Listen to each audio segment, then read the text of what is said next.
Oi, de novo, gente! Tudo bem com vocês de novo? Então, continuando, esse é o nosso segundo vídeo sobre coleta de dados ou histórico de enfermagem, e aqui eu vou falar sobre o exame físico para dar continuidade no vídeo anterior. Você que ainda não assistiu o primeiro vídeo, que é sobre anamnese, clica aqui nesse primeiro link da descrição, que vai estar o comecinho do vídeo, aí você pega o assunto desde o começo, né, pessoal? Então, eu não vou mostrar fisicamente para vocês como faz esse exame físico, porque eu não tenho material para isso. Então eu vou explicar para vocês, né, a sequência que eu utilizo no meu dia a dia, mas é um exame físico básico e geralzão. Então você vai adaptar ele conforme sua clínica e utilizar testes específicos conforme o padrão dos seus pacientes, né? Então vamos lá.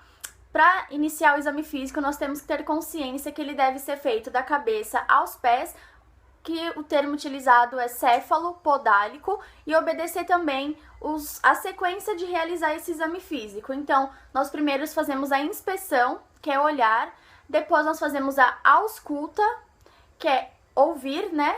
Fazemos a percussão, que é também ouvir, e depois, por último, nós fazemos a palpação. Então, eu vou mostrar pra vocês, né, vou falar pra vocês como eu faço o exame físico no meu dia a dia. Claro que não está totalmente completo, né, eu tentei resumir, compactar o máximo que eu pude para esse vídeo não ficar muito exaustivo. Então, eu começo avaliando o paciente pelo nível de consciência dele, então se ele está acordado, se ele está orientado em tempo e espaço, e também já aproveito para avaliar, né, para inspecionar a pele desse paciente. Então, eu vou visualizar e vou ver ali se ele está hidratado, se ele está corado, se ele está pálido, né, que a gente fala que é hipocorado, se ele tá amarelado, que é ictérico. Então, avaliar nível de consciência e fazer a inspeção da pele desse paciente para ver coloração e aspecto dessa pele. Se é uma pele ressecada, se é uma pele hidratada. E aí, conforme nós formos vendo o paciente, a gente vai detalhando o que ele apresenta. Então, do nível de consciência, eu já venho para o exame físico da cabeça. Então, na cabeça, eu faço primeiro a inspeção. Então, eu vejo se tem ali sinais de micro ou de macrocefalia. Faço a palpação desse couro cabeludo também, né, desse crânio, desse couro cabeludo. Então, a gente vai procurar sempre lesões, cistos sebáceos, tumores ósseos que pode ter ali na anatomia do crânio, hematomas e nódulos que possam estar no couro cabeludo também. Na cabeça eu venho para a face, e aí na face eu vou para os olhos primeiramente, e aí nos olhos eu vou avaliar o fechamento e abertura da pálpebra desse paciente, se ele apresenta edema palpebral, venho avaliar as conjuntivas, que é essa parte aqui debaixo do olho, né? E aí na conjuntiva a gente avalia a esclera, faz a inspeção da esclera, que é pra ver a coloração dessa esclera, se ela tá esbranquiçada, se ela tá rosada, se ela tá hipocorada, que aí é um sinal de inflamação, né, que geralmente é conjuntivite, se ela tá amarelada, enfim, o que o paciente apresentar. E aí eu já venho também pra avaliar a acuidade visual, que é pra ver como que tá a visão desse paciente. Se ele usa óculos, perguntar quanto tempo, se ele sabe o grau desse óculos, ou se ele não usa, se ele tá tendo dificuldade para enxergar, dores de cabeças frequentes, pode ser também indicativo, né, de que esse paciente está com a visão diminuída. E também fotorreação da pupila, que aí eu uso a lanterna, né, e venho ver se essa pupila fotorreage à luz. E aí a gente avalia então, né, o padrão dessa pupila, se ela ficou muito pequenininha, se ela ficou grande, se ficou uma grande, uma pequena. Então a gente fala anisocórica, isocórica, fotorreagentes, não fotorreagentes, e também avalia como ficou essa pupila desse paciente, se ele não reagiu, e a gente tem que prestar atenção que talvez uma não reação da pupila, o paciente ele está já em estado de coma, pacientes comatosos eles não vão apresentar a reação da pupila, ou se ele tem alguma lesão cerebral também, né, ele também não vai apresentar. E aí, do olho, eu já venho pro nariz. No nariz eu vou observar também se ele tem desvios, né, de septo, se é a direita ou se é a esquerda, se ele tem lesões, se ele tá com coriza, se ele apresenta sangramento, que a gente fala que é epistaxe, né, ou epistaxe, como você entenda melhor, nasal. E do nariz eu já venho pra boca. Importante também verificar no nariz se ele tá com sonda nasointeral ou nasogástrica, sempre identificar se é a esquerda ou a direita na sua anotação, né, na sua evolução. Então venho pra boca, na boca também eu vou verificar se ele tem lesão, sangramento, se essa mucosa tá hidratada, se tá ressecada, como é a dentição desse paciente, se ele usa prótese, se ele não tem nenhum dente, se ele apresenta cáries. É importante saber pra gente poder direcionar também de como vai ser, né, a dieta desse paciente. Às vezes a nutricionista ela não sabe que o paciente não tem dente e aí me manda uma dieta geral com pedaços de carne. E aí como faz pro nosso paciente comer, né? Vai prejudicar então a nutrição dele se a gente não prestar atenção na dentição. Da boca venho pro pescoço e aí no pescoço eu vou avaliar, né, fazer a palpação para avaliar linfonodos submandibulares, que é aqui embaixo. Então, avaliar também aumento da tireoide, a gente consegue ver, né, inspecionar se a tireoide está aumentada, ou a êxtase jugular, que é a distensão da veia jugular no pescoço do paciente. E aí do pescoço eu já vou direto para a ausculta cardíaca. Tem gente que vai pro tórax, mas aí não interfere no seu exame físico essa ordem. Então eu vou direto para a ausculta cardíaca e aí é importante auscultar sempre os 4 focos cardíacos. Então eu começo pelo aórtico, que é no segundo espaço intercostal, à direita, né, próximo aqui do ossinho do externo. Do aórtico eu vou pro pulmonar, também no segundo espaço intercostal, só que à esquerda, também junto ao ossinho do externo, eles ficam alinhados, né, um ao outro. Do pulmonar, eu venho pro tricúspide, que ele fica localizado na base do apêndice xifoide. E aí do tricúspide eu vou pro mitral, e o mitral ele é localizado entre o quinto e sexto espaço intercostal, na linha média clavicular. Então, pega aqui sua clavícula, divide ela no meio aqui, então sexto espaço intercostal na linha hemiclavicular, que a gente costuma falar. Na ausculta cardíaca, nós vamos escutar aqui então as bulhas cardíacas, e aí vamos reparar no ritmo, se elas são rítmicas ou arrítmicas, no tempo dessa bulha, se ela tá em 2 tempos, se tem mais tempo, e também avaliar se tem sopro audível nesse coraçãozinho do seu paciente.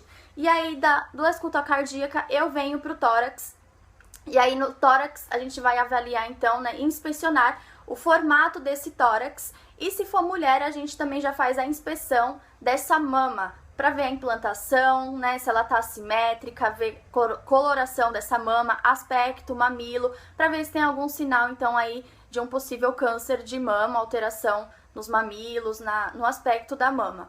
E aí, feito isso, né, do formato do tórax, eu vou para a ausculta pulmonar, e aí dá para fazer ela tanto anterior, né, aqui na frente, quanto posterior nas costas. Eu prefiro sempre nas costas, né, na posterior, eu acho que eu consigo auscultar bem melhor do que na anterior. E aí, na ausculta pulmonar, a gente segue uma sequência que é da ápice, né, do ápice do pulmão até a base, e sempre bilateral. Então, esquerda, direita, vamos fazendo um zigue-zague, descendo de ápice à base pulmonar, e aí a gente tem que procurar o quê? Sempre murmúrios vesiculares, se estão presentes, ausentes, aumentados ou diminuídos, e identificar onde é que ele está aumentado, diminuído, enfim, ou se ele está ausente, tem que identificar o local. E também, além dos murmúrios vesiculares, verificar nessa ausculta, a gente vai ouvir então ruídos adventícios, que são sibilos, estertores, roncos, e também identificar a localização desses ruídos adventícios. Se ele não estiver presente, é só falar murmúrios vesiculares presentes, sem ruídos adventícios, que aí é um pulmãozinho normal. E aí a gente faz também a palpação desse pulmão, que é para verificar a expansibilidade torácica, né, e pulmonar. Então a gente faz assim um movimento de borboletinha com a mão, e aí pede pro paciente ir respirando fundo, e a gente vai sentindo, né, a nossa mão conforme for fazendo a simetria da expansão desse tórax. E também avaliar o frêmito. O frêmito ele pode ser brônquico ou tóraco-vocal. E aí a gente sempre avalia o frêmito. Tem gente que avalia com essa parte da mão, tem gente que avalia com a mão inteira assim. Eu costumo avaliar com a ponta dos dedos. Aí eu peço pro paciente falar 33. E a gente sente o frêmito na nossa mão. E aí do tórax eu venho pro abdômen, e no abdômen também nós vamos observar a forma desse abdômen, né, fazer a inspeção desse abdômen. Então, observar a forma, se ele é um abdômen plano, se ele é globoso, se ele é semigloboso, né, que é só uma pochetinha. O semigloboso, algumas nomenclaturas não usam, eu aprendi na faculdade, então eu costumo usar, né? E aí, além da forma, eu já vou direto para a ausculta, né, abdominal. Então, a ausculta abdominal, ela sempre vai iniciar no quadrante inferior direito, e aí ela vai subindo quadrante inferior direito, quadrante superior direito, superior esquerdo e inferior esquerdo. Perdão, transverso, né? A gente ausculta o colo transverso aqui, e aí superior esquerdo e inferior esquerdo. E o que a gente vai ver nessa ausculta? Vamos avaliar ruídos hidroaéreos, também se eles estão presentes, ausentes, aumentados ou diminuídos. E aí a gente só consegue perceber se ele realmente está presente, ausente, se tem alguma alteração, ou se a gente auscultar no mínimo 1 minuto cada quadrante deste abdômen e identificar em qual quadrante ele estava aumentado, diminuído, enfim. E aí, feito a ausculta, eu venho para percussão do abdômen. E aí, na percussão, eu vou ver se esse abdômen ele tá apresentando um som timpânico, hipertimpânico, né, que é super oco, super alto. Se ele tá maciço ou submaciço, que é quando você costuma percutir seu osso, vai estar bem maciço, que é quando tem massa mesmo. Ou não tá nem maciço, nem timpânico, ele tá ali submaciço. Feito, então, a inspeção, ausculta, percussão, eu vou para palpação do abdômen, e aí na palpação do abdômen eu vou também seguir a mesma sequência que eu segui da ausculta, que é quadrante inferior direito, superior direito, transverso, superior esquerdo e inferior esquerdo, e aí eu vou fazendo movimentos com as mãos, sempre palpando profundamente para procurar então se esse abdômen ele tem massas, nódulos, sempre verificar se esse nódulo é rígido ou não. E também se ele está sentindo dor nessa palpação. Então, se ele é indolor ou se ele é doloroso. E aí, se é doloroso, informar o local. E é importante também, é uma coisa que eu faço diariamente, é palpar o fígado. Não importa de qual paciente, então eu faço a palpação do fígado e eu costumo fazer por baixo da costela. Eu peço pro paciente, né, ele deitado, claro, você vai fazer o exame físico deitado.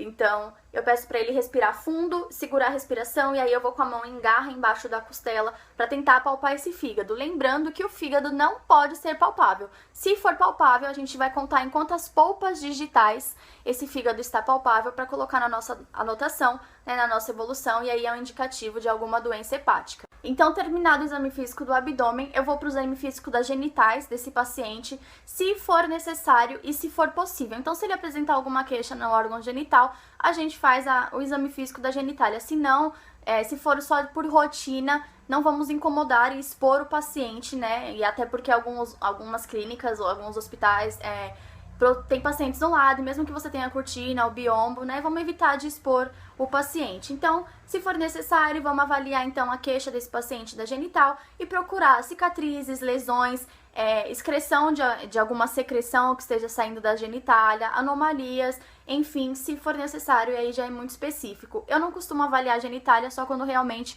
o paciente apresenta alguma queixa.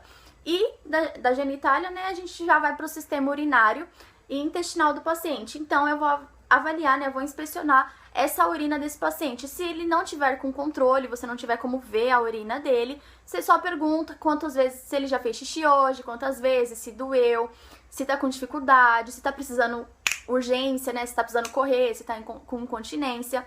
Mas, e se ele tiver com controle de balanço hídrico, ele vai, mesmo sondado, cateterizado, né, cateter vesical de demora ou não, ele vai urinar. E você vai conseguir, então, ver aí o aspecto dessa urina, a coloração e a quantidade que esse paciente ele está urinando, assim como as fezes. Se for uma indicação, uma prescrição desse paciente defecar, se ele não tiver com fralda, e ele deixar lá no vaso, você vai até o vaso e também avalia o aspecto, a coloração dessas fezes e também a quantidade dessas fezes do paciente. Feito isso, que é genital e urinário, que já faz um, já faz outro, né, os dois juntos, eu vou para os membros superiores, e aí nos membros superiores eu avalio se tem presença de algum dispositivo, caso haja, se tem sinais flogísticos, tanto no pescoço se tiver catéter central, né, aqui na jugular, também vamos ver se tem sinais flogísticos, quando foi colocada essa película, né, esse fechamento desse acesso, desse dispositivo,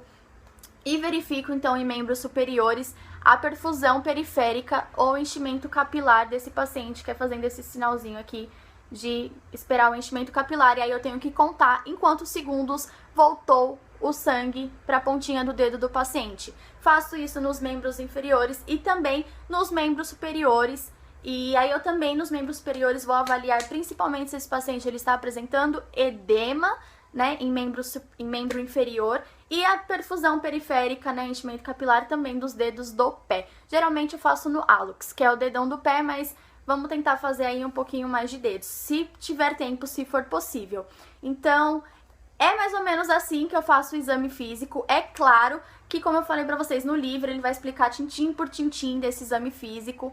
Vocês vão conseguir entender muito mais. Não precisa ser o livro que eu indiquei pra vocês. Pode ser qualquer outro livro de exame físico. O que eu indiquei pra vocês, que é o da Alba Lúcia, ele é muito bom, ele explica muito bem, e foi com ele que eu aprendi, que o meu professor da faculdade me indicou. Existem muito mais testes pra gente avaliar, e aí no livro, em qualquer outro livro, ou aqui pela internet, vocês conseguem estudar e ler um pouco mais sobre esses sinais de exame físicos específicos.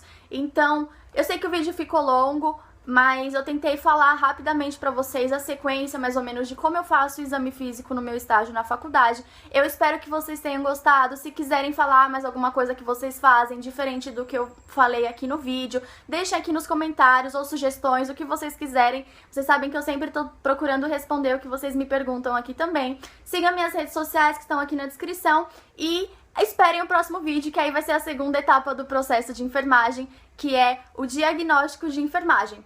Um beijo, até nosso próximo vídeo.